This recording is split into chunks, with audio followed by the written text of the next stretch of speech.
Hello everyone! Ayan, for today's video, ako po samahan ninyong ipakita ang aking pinapagawang bahay dito po sa probinsya.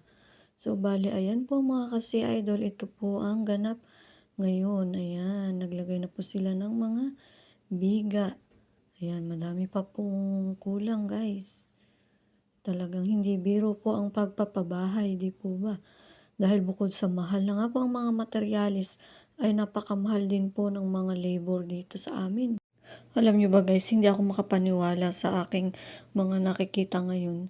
Dahil dati pangarap ko lamang po ang magkaroon ako ng ganitong sariling bahay.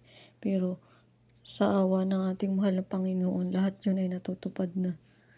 Ayan guys, ito po ang ganap ngayon. Thank you Lord, maraming salamat po sa inyo pong paggabay at akin na pong napaayos yung aming bahay. Bali guys, ito po ay akin po itong ipinaremodel. Ito pong bahay na ito ay bahay pa po ito ng aking mga yumaong lolo at lola.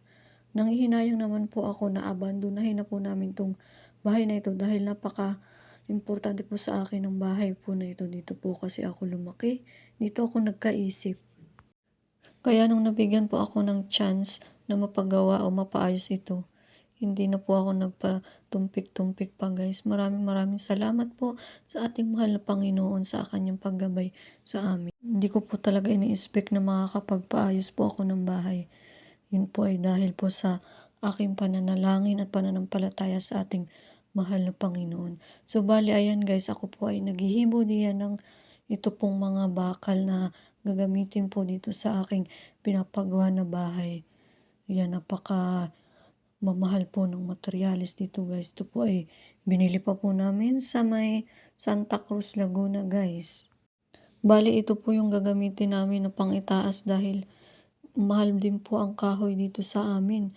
So syempre naisip po namin ng asawa ko, what if bakal na lamang po yung amin pong ipalagay sa aming mismo bubong.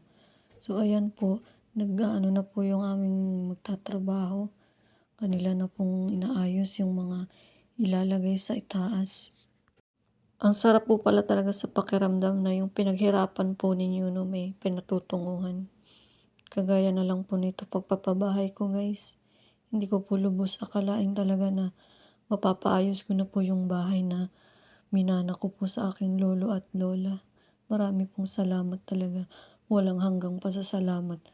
So ayan guys, bali nilalagay na nung aming nagtatrabaho yung mga bakal po na nahibuan na po. Ayan, sabi nga po, utay-utay lamang at matatapos din. At eto na guys, ayan, matapos nila yung gawin. Ayan, nalagyan na din po nila ng tracing. Wow, sarap sa pakiramdam. Unti-unti nang natutupad. Thank you Lord.